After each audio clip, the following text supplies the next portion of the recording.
정치 현안을 보다 깊이 있게 다뤄보는 시간입니다. 이종근, 김성환 두 시사평론가와 함께 흑백평론 지금 시작합니다. 두 분 안녕하십니까? 네, 안녕하십니까? 네. 네. 어제 양당 모두 시끄러웠어요. 민주당은 최고위에서 격론이 벌어졌고 국민의힘은 의총에서 거의 뭐 드자비 직전까지 가는 상황들이 연출됐습니다. 참, 이 집안 싸움에 이 민생은 어디로 가는지 걱정을 안 할 수가 없습니다. 먼저 민주당 한번 가보죠. 애도 기간이 뭐 끝나자마자 마치 기다리었다는 듯 이제 최고위에서부터 지금 포문이 열렸고 여기에다가 김민석 총리가 이제 기자 간담회를 통해서 참전을 했고 또 약간 사이드로 빠졌던 유시민 작가가 어제 김어준 뉴스공장에 출연해서 좀 이상한 발언을 했죠. 절차를 저는 뭐 도저히 이해가 안 되는 발언이지만 어쨌든 그렇게 하면서 이 합당론에 또다시 참전을 했습니다. 주요 플레이들이 다들 지금 참전한 걸로 봐야 되는 거죠. 네, 그런 것 같아요. 보니까 본격적인 권력 싸움이 시작된 건가 이런 생각을 하게 되고요. 그래서 오늘 뭐 몇몇 언론에서도 제목으로 뽑았던데 내전이 시작됐다. 지금 내전할 땐가 이런 생각이 좀 들고요. 이재명 대통령 집권한 지 1년도 지금 안 됐어요. 근데 1년도 안 됐는데 지금 집권 여당에서 다음번 차기 주자는 나야, 당권 주자는 나야 이러면서 서로 간에 지금 아기다툼을 벌이는 모습을 국민들은 뭐라고 생각할까? 좀 싸우더라도 선은 넘지 말았으면 좋겠다 이런 생각 들고요. 또 다른 한편으로는 이런 생각도 있어요. 정권 재창출에 정권을 이제 새롭게 만들었으니까 그 현재 권력은 있는 거고요. 미래 권력 싸움은 불가피하다. 그러면 미래 권력 싸움을 하는 과정에 있다고 생각을 하면 또 이렇게 너무 부정적으로만 볼 건 아닌 것 같다는 생각도 좀 듭니다. 그러니까 조금 좀 신사적으로 페어플레이하면서 싸웠으면 좋겠다는 생각을 해요. 싸움에 뭐 신사적이 어디 있겠습니까? 정체는 별로 없더라고. 근데 사실 맞아요. 그런데 아까 초반에 말씀하신 저는 전적으로 동의하는 것이 지금 당력을 이렇게 분산할 때인지 지금 양당 여야 모두 공이 그러니 특히 민주당 같은 경우는 집권 여당이지 않습니까? 맞습니다. 집권 여당의 책무가 분명히 있단 말이죠. 그렇죠. 네네. 사실 양당이 왜 지금 이럴까라고 생각을 하면 공통점이 있어요. 선거를 앞두고 있다. 사실은 선거를 앞둔 정당은 늘 권력 다툼이 있을 수밖에 없습니다. 늘 그랬어요. 그러니까 정도의 차이만 있지. 네네. 그러니까 지분 싸움, 공천 싸움 뭐 해서 당내 경쟁이 있을 수밖에 없고 비주류는 주류에게 좀 더 많은 어떤 그런 그 지분을 달라 공천에 대해서 이렇게 시작된 어떤 권력 투쟁이 사실은 집권 여당보다는 야당한테 더 심각하게 사실은 그 권력 충돌이 늘 있어 왔죠. 집권 여당은 경우에 어떤 차이는 있지만 그러나 저는 평론가님 말씀처럼 집권 1년 차도 안 됐는데 선거를 앞두고 있다고 이렇게 분화가 된 건 처음이에요. 네, 사실은 지금 지방선거는 사실 허니문 선거예요. 기억하시겠지만 문재인 정부 때도 거의 지금 이 인터벌이 비슷했어요. 대통령 된 다음에 약 한 1년 이내에 지방선거가 치러졌고 네. 어떻게 됐습니까? 압승을 했어요. 네, 맞습니다. 자, 윤석열 대통령 시절에 지방선거 3개월인가요? 차이 났고 2개월 정도예요. 2개월인가요? 네. 어쨌든 바로 압승을 했습니다. 지금도 사실은 지방선거 때문이다라는 이유가 그 전례를 비춰보면 이유가 될 수가 없어요. 왜? 아니 지금 대통령 지지율이 어마어마하잖아요. 60%고 당 지지율 상대적으로 봤을 때 뭐 40%가 높다라고 할 수는 없지만 하지만 지금 국민의힘에 비교하면 더블이잖아요. 그러면 지금 지방선거 잘 치러낼 수 있어요. 그런데 지방선거를 이유로 해서 이렇게 합당론을 한다? 이건 딱 합당론이 나온 순간부터 블랙홀이 되거든요. 블랙홀이 되면 어떻게 돼요? 대통령이 안 보여요. 우리가 사진 찍을 때 몰아줍시다. 앵커 몰아줍시다 하고 우리 둘은 막 이렇게 이상한 표정 짓고 앵커는 혼자 예를 들어서 정상적인 저는 표정을 그러지 않습니다. 표정을 지으면 몰아주기 사진이 되잖아요. 사실은 대통령을 그렇게 해줘야 될 시기거든요. 그런데 합당론이라는 블랙홀이 뻔한 걸 한다? 이건 정치적인 셈법이 있는 거고 그래서 사실 누구 편을 드는 게 아니라 이게 정당성이 없어 보인다라는 비판이 그래서 나오는 거죠. 두 분 다 첫 분석이 같습니다. 그리고 어제 발언 두 명을 좀 잠시 영상으로 보고 올까 하는데요. 김민석 총리 같은 경우는 당 대표는 정치인이라면 정당이라면 누구나 로망 아니냐에서 이제 합당 문제까지 얘기를 하고 나섰고, 그리고 유시민 작가 역시 마찬가지입니다. 두 분의 발언 잠시 영상으로 보고 이야기 이어나가겠습니다. 아마 지금 제기되고 있는 여러 가지 아마 의견들은 그러한 절차와 과정이 꼭 필요하다라는 의견이라고 생각되고, 그러한 과정을 거치지 않으면 통합 자체가 모두에게 도움이 안 됩니다. 당대표와 관련해서는 로망이라고 얘기하니까 뭐 출마할 생각이 있냐 이런 걸 안 여쭤보시더라고요. 그래서 그냥 저는 당연히 현재 국정에 전념하겠다 이런 말씀을 드렸습니다. 지금도 똑같습니다. 그러니까 합당에 반대하는 사람은 합당에 반대하는 이유를 얘기를 해야 돼요. 절차를 가지고 시비 걸지 말고요. 자기가 찬성하면 절차 가지고 시비 걸겠어요? 그러니까 내심 반대하는데 반대하는 이유를 말할 수 없을 때 절차 갖고 시비 거는 거거든. 자기 감정을 못 이겨가지고 화가 나서 공격한다든가, 또는 알량한 자기 이익을 위해서 한다든가, 이런 인상을 좀 그 다음 차례로 날아가거든요. 그게 그 잘 알아본다니까요. 예, 지금 위험 수위에 와 있는 정치인들이 여러 보여요. 자, 이거 시간 순서대로 한번 볼게요. 그러니 김민석 총리하고 김어준 씨하고 한번 붙었었죠. 특히 서울시장 선거에 나 서울시장 출마 안 한다고 했는데, 그래서 저희도 정기 여론조사지만 후보군에서 뺀단 말이에요. 근데 넣었고 거기에 대한 불쾌감을 드러냈었고, 그래서 김어준 씨가 대받았죠. 아, 이건 내가 알아서 할 일이다. 간섭하지 마라. 이런 식으로 했고, 어제 유시민 작가가 그 뉴스공장에 출연해서 절차적 하자면 별 문제가 안 된다. 시비 걸려고 하는 그냥 수단 아니냐. 이렇게 얘기를 하니 오후에 김민석 총리가 절차적 하자를 문제 삼아서 이러한 통합은 도움이 안 된다라고 박았단 말이죠. 제가 보는 시선이 맞습니까? 아니, 전 유시민 작가가 그러면은 절차적인, 원래 합당 자체를 반대하는 그 이유를 대지 않고 절차적인 문제를 제기하는 거는 하지 말자는 얘기랑 마찬가지 아니냐. 네. 그러니까 할 말이 없기 때문에 그렇게 하는 거다, 이런 식의 얘기를 한 시비 거잖아요. 걸지 마라. 네. 유시민 작가는 그럼 왜 반대한다고 생각하는지를 본인이 얘기해 줘야 되는 거 아니에요? 본인 스스로도 말 안 하잖아요, 지금.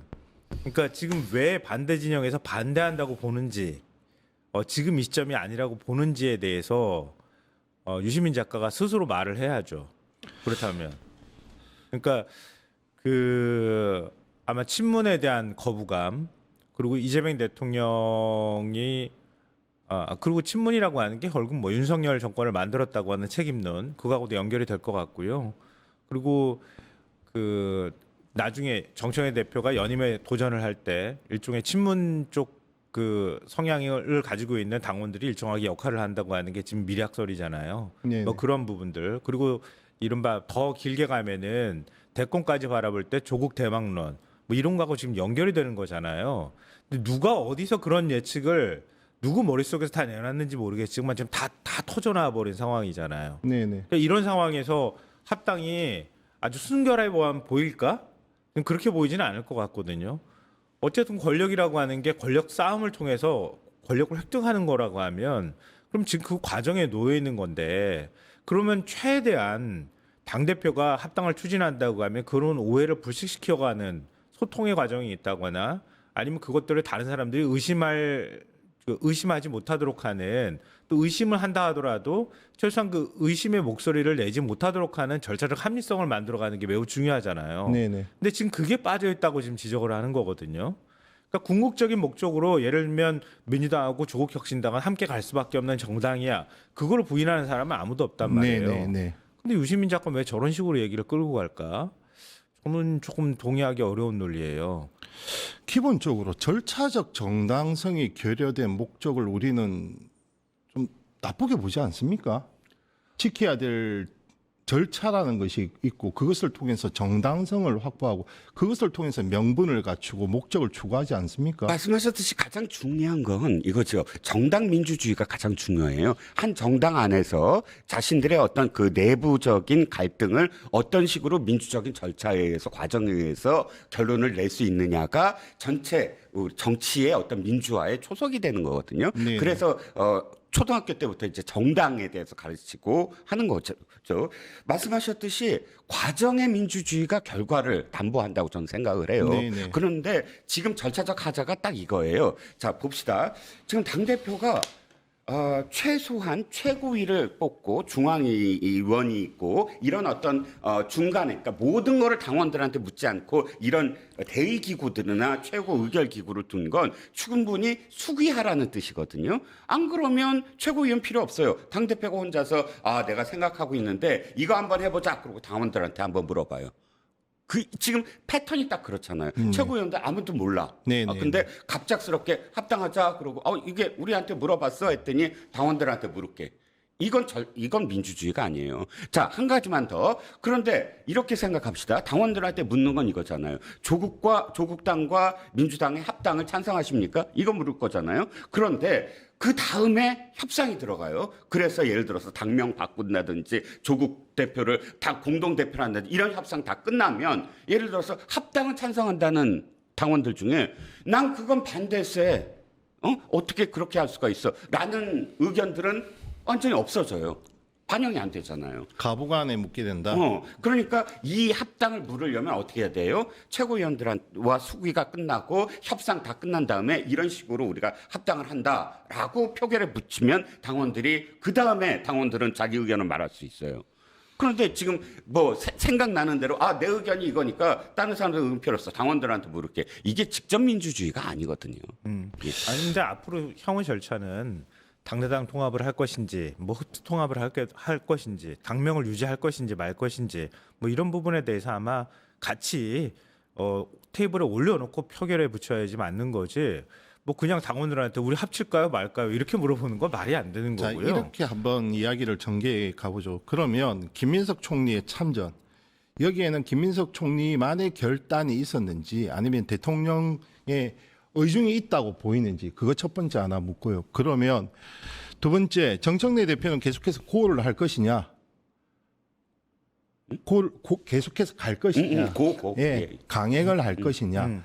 그렇게 될 경우 어떻게든 결론은 나야 되지 않습니까? 네, 그렇죠. 그러면 합당으로 갈 수 있다. 아니면 합당은 무산될 것이다. 여기에 대해서 한번 얘기를 나눠보죠. 일단 두 번째 말씀하셨던 것부터 말씀드리면 그냥 끝까지 갈 겁니다. 정청래 아까 대표는 내전이라고 얘기를 했다 그러잖아요. 그러니까 권력 싸움에 거의 끝을 가야지 여기서 포기해버리면 정청래 대표 뭐 연임부터 시작해서 모든 게 다 물거품이 되거든요. 그러니까 끝까지 당원들한테 묻는 절차까지는 갈 것이다. 네네. 그렇게 해야 그러고 난 다음에 당원들이 만약에 합당 논의를 부결시킨다 하더라도 정청래 대표는 그게 또 출구가 될 수 있잖아요. 그러니까 당원 뜻이 그렇기 때문에 그 뜻에 따르겠다 이렇게 해버리면 출구가 되는 거란 말이에요. 근데 중도 포기해버릴 경우에는 당대표가 그동안의 논의를 이끌어온 모든 책임을 다 져야 되는 상황인 거예요. 부결되는 것도 정치적 상처가 크지 정치적으로는 않습니까? 상처가 클 수 있지만 그것도 또한 어찌 보면 당원들한테 의사에 맡겨서 내가 그 의사를 따르겠다고 하는 새로운 출구를 만들 수 있는 전략이 될 수도 있다. 책임론은 당연히 제기될 수 있겠지만 근데 그거보다 더 최악은 지금 중도 포기하는 거다. 네. 그렇게 말씀드리고 싶고요. 그리고 첫 번째, 네. 네, 김민석 총리 문제는 그건 이재명 대통령이나 뭐 전 DJ하고 좀 비교를 하는데요. 그 정치 스타일의 문제일 것 같아요. 제가 보니까. 네. 그러니까 묵시적으로 활동할 수 있도록. 그러니까 그것은 당신의 결정에 따르는 일입니다라고 얘기하는 걸 동의의 표시다. 이렇게 얘기하면 그것도 또한 뭐 그럴 수 있다고 저는 봐요. 그러니까 그거를 의미를 어디까지 둘 것인가에 관한 문제일 것 같거든요. 근데 이재명 대통령이 김민석 총리가 저렇게 지금 활동하고 적극적으로 자기 발언을 한다고 하는 거를 경고를 하거나 제지하지 않는다고 해서 그게 다 이재명 뜻입니다. 전적으로 이재명 대통령의 생각입니다. 이렇게 보기엔 전 좀 문제가 있다고 보고요. 그러니까 이 대통령은 아까 제가 DJ 리더십 잠깐 네. 말씀드렸던 것처럼 어쩔 수 없이 본인은 이제 현재 권력이고 미래 권력이 만들어지는 과정 당대표까지 거쳤기 때문에 다 알 거예요. 그러니까 싸움은 불가피하고 갈등도 불가피하다. 그 갈등을 하는 과정에서 일정한 선을 넘지 않는다고 하면 그 경쟁은 그대로 두는 스타일에 가깝다고 봐요. 다만 아까 제가 선 넘지 말라고 말씀드렸던 거는 네. 이재명 대통령이 그러잖아요. 이 국회에서 입법을 안 해줘서 일을 못하겠다 이런 식의 얘기 나오는 네, 거. 네. 이게 저는 선이 될 수 있다고 봐요. 그러니까 민주당이 그냥 다 손 놓고 당권 투쟁하거나 아니면 뭐 앞으로 대선으로 가는데 권력 투쟁에만 매몰된다고 하면 어느 시점에 가가지고 이재명 대통령이 완전하게 그러니까 이 선은 넘었다고 하는 메시지를 다시 낼 가능성이 있다. 그 전까지는 경쟁하도록 둘 것이다라고 봅니다. 저는 이제 지금은 평론가 눈이 아니라 그냥 국민들의 입장에서 생각을 해볼게요. 네. 첫 번째, 어저께 정말 목소리들이 높았어요. 이현주, 그다음에 한준호는 대통령으로부터 첫 번째 무슨 상을 받았죠? 감사패. 감사패 받았죠. 이런 가장 측근이라고 생각하는 사람들이 전부 포문을 열었고 최고위에서 민주당이 이번 정권 이래로 그렇게까지 목소리가 서로 충돌한 적이 없을 정도로 여기에 총리가 가세했어요. 그러면 정청래 대표의 이 폭주에 대해서 사실은 친명계라고 할 수 있는 사람들이 전부 다 참전했다. 네. 그럼 총리도 역시 포함되는 게 아니냐고 국민들은 바라볼 테고 두 번째, 근데 그게 바람직할까? 저는 이제 국민 눈으로 바라볼 네, 때 네, 네. 총리가 의전 서열도 사실은 5위예요. 근데 여당 대표는 7인가 8위예요. 그러면 총리는 총리 역할이 있잖아요. 즉 자기가 아직 1년도 안 된 임기가 물론 정치공학적으로 평론가로 봤을 때 이게 대표가 사실 박찬대가 됐어야 되는데 정청래가 돼갖고 이렇게 흔드는구나 집권 여당이. 그러니까 다음번 당 대표는 내 사람으로 해야지 이렇게 바라볼 수 있지만 국민 입장에서 바라보면 아니 총리가 지금 열심히 총리로서의 역할을 해야 되는데 그래야 다음 모두 있고 그러니까 당 대표가 되고 싶거나 혹은 차기 대통령이 되고 싶으면 총리의 어떤 결과물을 내야 되는 게 옛날에 어떤 그런 그 상황이었는데 지금은 총리가 갑자기 그 당의 일에 관여를 해서 멘트를 하고 참전을 하고 이게 과연 바람직할까? 예를 들어서 뭐 평론가님이 별로 안 좋아하실 예지만 이낙연 총리를 한번 비교를 하면 최장수 총리였고 이 사람이 당 대표로 갔어요. 그런데 그건 뭐냐면 총리로서 단 한 번도 당의 일에 관여한 적이 없어요. 말을 한 적이 없어요. 총리로서의 어떤 역할. 예를 들어서 상주였는데 모친상이었는데 아무도 몰랐어요. 국무회의 당일날 했잖아요. 근데 김민석 총리 제가 비교를 하면 이번에 이해찬 전 총리, 저는 그 조문할 수 있고 상주할 수 있다고 봅니다. 하지만 총리가 거기 가서 5일 동안 상주한다는 게 그게 꼭 바람직한가? 총리로서의 이 무게감. 또 있지 않은가. 노무현 대통령의 이해찬 총리는 그야말로 권한 잡고 자기가 어떤 목표를 갖고 결과물을 내지 않았는가. 근데 총리가 너무 가볍다. 총리로서의 어떤 무게감이 안 보인다라고 생각을 해요. 근데 뭐 아까 국민의 시각으로 말씀하셨기 때문에 제가 그걸 다 아니다 이렇게 말씀드리긴 조금 어려울 것 같긴 그래서 한데요. 미리 그래서 게스트를 전문가가 좀 보니까 김민석 총리 없더라고요. 자, 그러니까 그러면 계속 5일 동안 가서 줄차게 거기서 있었던 게 자리 지키고 있었던 건 아니고요. 이 그리고 대목은 평론가적 입장에서 날카롭게 좀 답을 들었으면 합니다. 그러면 지금까지 전개되는 과정을 통해서 수혜를 입은 사람이 있다면 누구이고 가장 상처를 입은 사람이 있다면 누구라고 보십니까? 아니면 다 상처를 입었다 뭐 이런 답변도 가능하실 것 같은데. 저 먼저 할까요? 네, 그러시죠. 아니, 자, 수혜를 입은 사람이라고 표현한 건 그렇지만 가장 제 눈에 들었던 사람은 이현주예요. 이현주 최고위원이에요. 네. 이유는 뭐냐면 자, 절차적으로 문제가 있다, 뭐가 문제가 있다가 아니라 국민들과 피부에 와닿을 수 있는 그런 뭐랄까요? 당의 목표를 갖고 사실은 합당에 대한 시비를 건 거예요. 나는 이게 더 바람직하다고 보거든요. 네. 토지 공개념, 당신들이 갖고 있는 토지 공개념이 우리 당과 맞지 않는다. 이 논쟁은 앞으로도 굉장히 바람직한 전 논쟁이라고 생각을 하거든요. 당대당의 합당에서 차라리 조국 대표가 이렇게 얘기했어야 돼요. 합당 좋은데 우리 토지 공개념 갖고 있으니까 민주당이 이거 받아줘. 예를 들어서 이렇게 해서 조국 대표가 그런 논쟁을 시비를 걸면 상당히 저는 양상이 달라졌을 거다라고 생각하는데 이현주 대표가 자기 포지셔닝도 그렇고 당의 어떤 포지셔닝과 관련돼서 상당히 바람직한 쪽으로 지금 선점을 했다라고 생각을 합니다. 이현주 대표가 이익이다? 그렇죠. 정치적 존재감은 커질 수 있죠. 이런 네. 공간 안에서. 그렇긴 한데요. 저는 아무도 지금 이익을 못 보는 상황이 아닐까 싶어요. 그럼 가장 크게 피해를 입은 사람은 누구로 그러니까 다 상처 입고 있는 네. 거죠. 네. 근데 그 마지막 궁극적으로 만약 전투를 하게 되면 지금은 막 백병전을 벌이든 서로 싸운단 말이에요. 서로 누가 완전한 우열을 가리기 어려울 만큼의 뭔가 싸움이 벌어진다고 하면 지금은 다 이제 피해를 입는 거죠. 일정하게. 상처를 받기도 하고. 그러니까 권력 투쟁 과정이라는 게 원래 그렇기도 하고요. 그러니까 그러면서 그 마지막에 누가 그럼 승리할 것이냐 이걸 봐야 되는 거지. 지금에 있어서 단순하게 조그만한 어떤 이익이 온다고 해서 그게 그 사람한테 뭐 절대적인 이익이 된다 이렇게 평가하기는 좀 어려울 것 같아요. 그러니까 지금은 일단 싸우는 과정이기 때문에 정청래 대표, 그러니까 존재감으로 말하면 정청래 대표의 존재감이 상대적으로 더 부각되고 있는 건 맞는 것 같아요. 그러니까 체급에 비해서 더 많이 평가받고 있는 것도 맞는 것 같고요. 왜냐하면 당을 이렇게 끌고 가는 힘이 일단은 있다는 걸 보여주는 거잖아요. 그리고 의제를 끌고 가는 거고 그걸 리더십이 약하다라고 비판할 수도 있겠지만 그러니까 그게 곧 정치의 과정이라고 본다면 정청래 대표도 체급을 계속 키워가는 거다 이렇게 볼 수 있고요. 김민석 총리 같은 경우에는 오히려 총리이기 때문에 어찌 보면 말씀하셨던 것처럼 그러니까 국민의 시각을 같이 고려하지 않을 수가 없거든요. 그럼 약간 비판 양론이 있을 것 같아요. 근데 지금 마음이 좀 조급한 상황이 됐잖아요. 여기서 참전하지 않으면 결국은 차기 당대표나 아니면 권력구도 내에서 밀릴 거라고 하는 위기의식을 갖고 있으니까 이렇게 참전하는 거 아니겠습니까? 그렇게 보면 김민석 총리는 정청래 대표보다는 좀 손해보는 쪽에 가까운 거 아닌가? 그런 생각이 들어요. 5초만 주시면 가장 피해 그걸 얘기를 안 했으니까 네. 가장 피해자는 이재명 대통령이다. 아 그렇죠. 이재명 대통령. 근데 그거보다 더 큰 피해자는 국민이다. 전적으로 동감합니다. 예. 집권 여당이 흔들리는 모습을 보면서 국민들이 앞으로의 어떤 국정 운영을 어떻게 바라보겠습니까? 그러면 지금은 과정이다라고 김상환 평론가께서 말씀을 해주셨는데 결론을 보고 난 뒤에 하자. 그러면 결론은 어떻게 날 것 같습니까? 어떻게 전망하십니까? 당원들이 결정하겠죠. 에이. 평론가적 시각으로. 그러니까 지금은 일단 싸워가면서 이거 굉장히 치열하게 싸우는 거잖아요. 싸우면서 자기 사람들을 만들어가는 과정이고 자기 편을 만드는 거잖아요. 결국 그 자기 편이라고 하는 건 당권을 통해서 가져갈 수밖에 없을 거예요.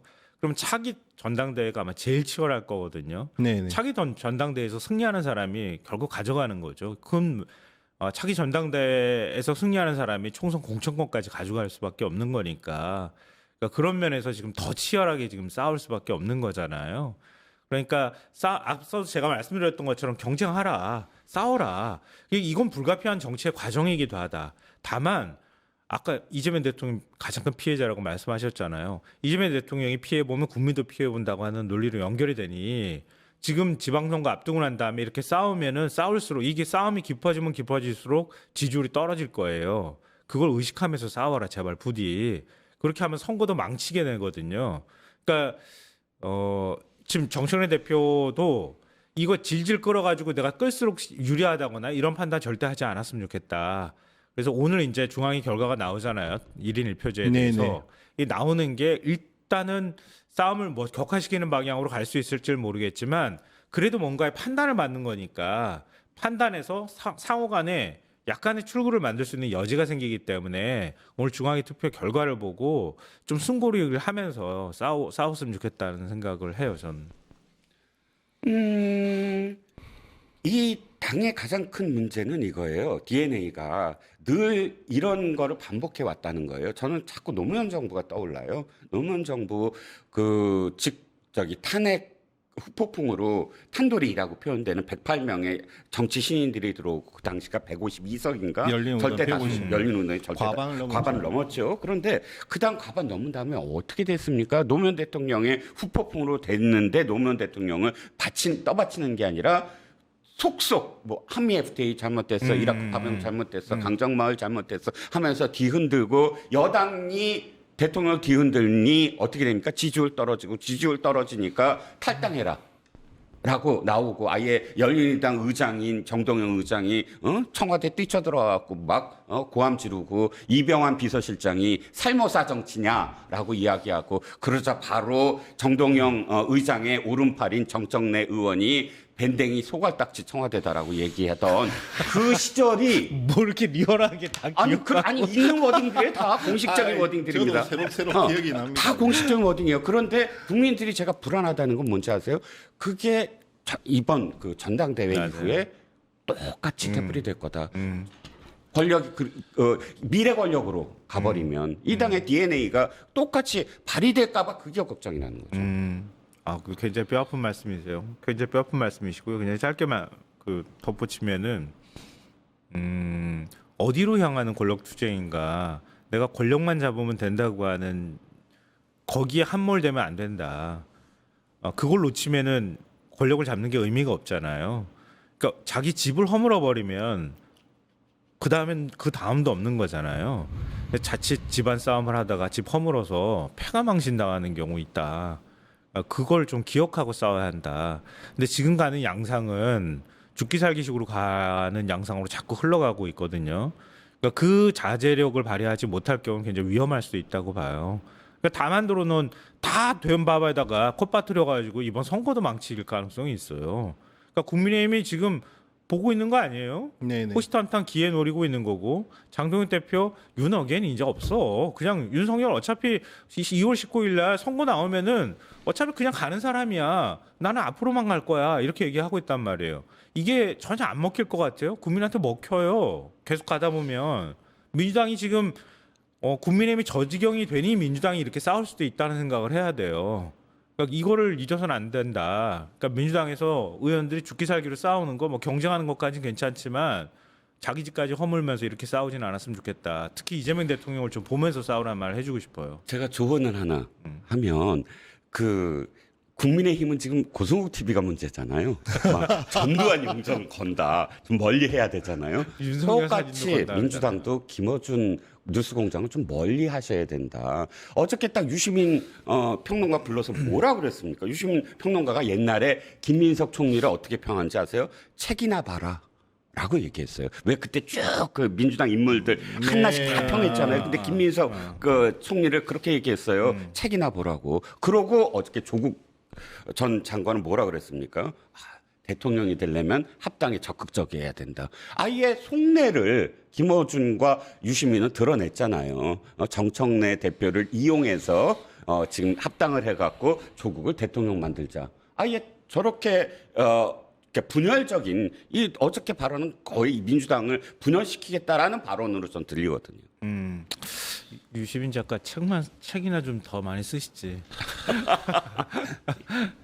정치에 있어서 권력 투쟁은 피할 수 없는 숙명이라고 합니다. 그런데 오늘 두 분께서 하신 분석과 경고는 민주당이 정말 곱씹어 봐야 할 것 같습니다. 왜 지금 권력 투쟁이 한창인지, 그리고 이를 통해서 피해를 보는 당사자는 대통령과 국민에 대한 경고 다시 한번 새기면서 오늘 뉴스 인사이다 마치겠습니다. 두 분 감사합니다. 네, 고맙습니다. 유튜브 구독하고 실시간 채팅과 댓글을 남기시면 매일매일 7,000TTCO를 드립니다. 참여 방법은 통통물 어플을 다운로드하고 회원가입과 로그인을 해주세요. 마이페이지에서 나의 회원 고유 번호를 복사해주세요. 유튜브 구독 후 실시간 채팅이나 댓글창에 고유 번호를 한 번만 입력하면 준비 끝! 지금 유튜브 채팅과 댓글 쓰기 참여하고 7,000TTCO 받아가세요.